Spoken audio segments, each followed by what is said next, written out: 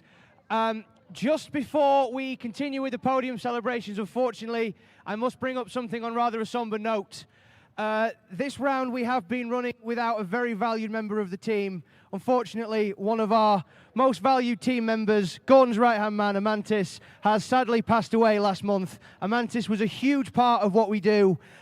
We all agree it's not the same without him. So if it's okay with everybody, we would like to have a minute's silence for Amantis, please.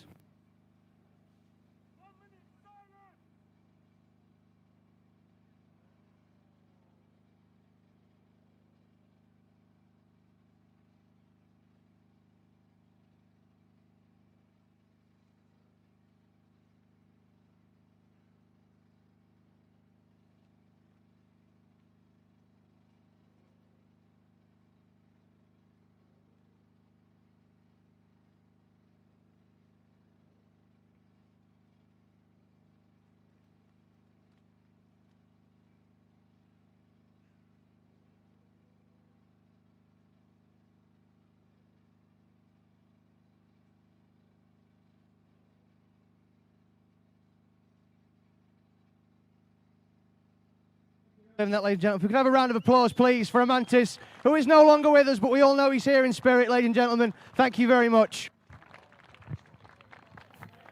Right then, on another note, same note, did you guys enjoy today?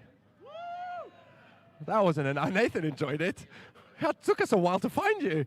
Did you guys enjoy today?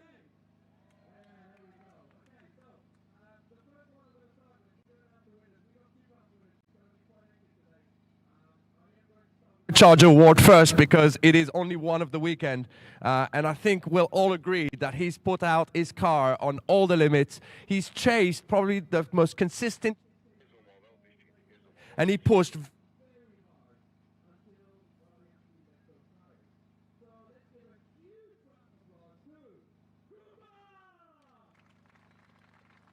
Where is he? There he is.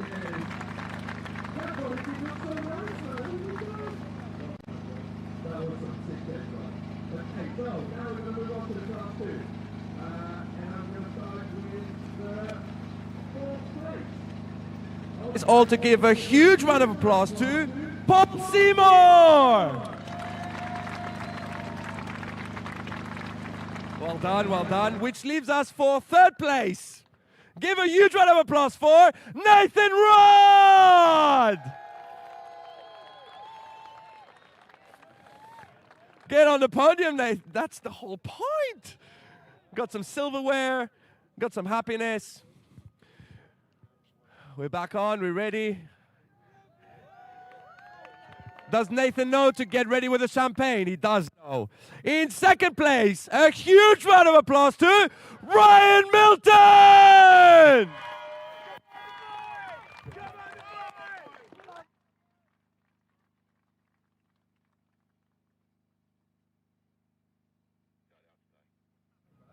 I'm gonna, just 2 seconds, please.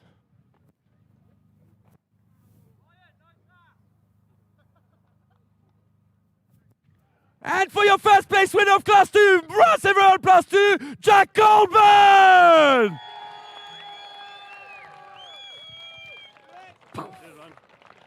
Okay, that was absolutely insane. That's okay, I'm taking my time.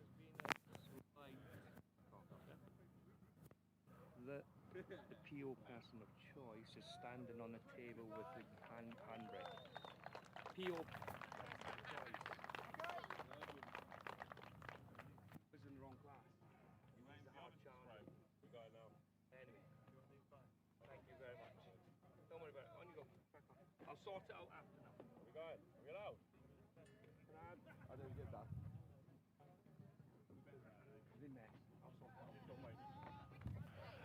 Wait, we're gonna take pictures. We're gonna take pictures. We're gonna take pictures, come on.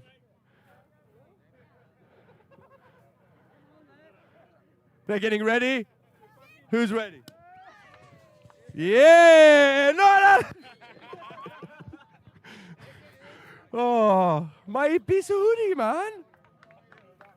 Oh, it's coming, it's coming, it's coming, it's coming, it's on! Oh, he bailed at the last moment. Well, well done. Congratulations. Massive round of applause for your Class 2 drivers.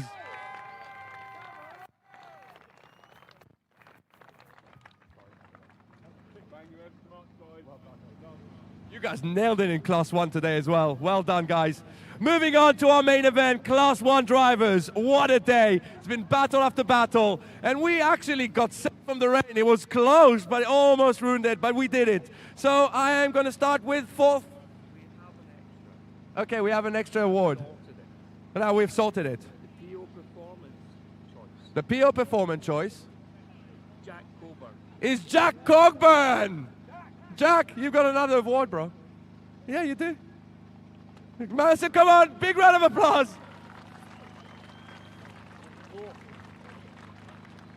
From PO Performance Award, they chose you, man. There we go.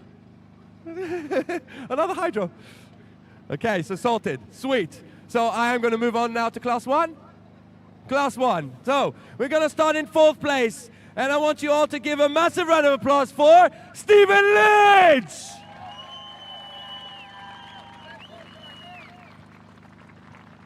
Which leaves third place podium to go to Jamie Stanton!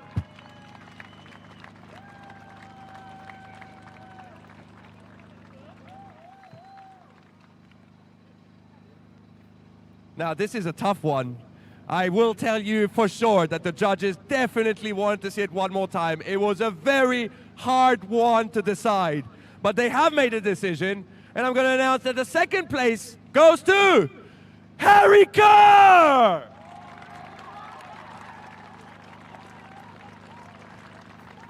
And look at Harry Love. Look at Harry Love. He's happy. And we're going to announce it officially. Your winner of round 2 Class 1. Massive round of applause for Harry Love!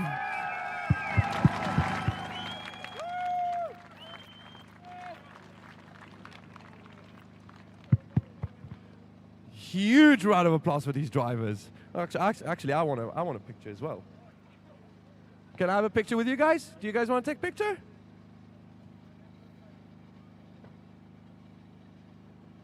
Thank you. Go on, champagne showers. Harry jumps the gun and he sends it. Absolutely amazing.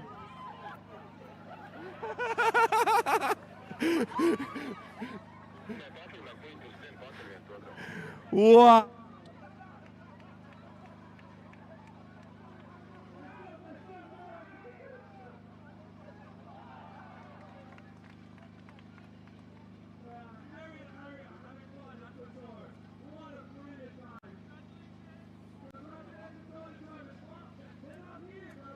Please, everyone, massive round of applause for your drivers of Class 1!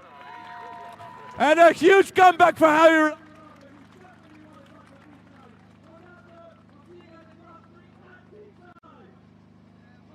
19th of July.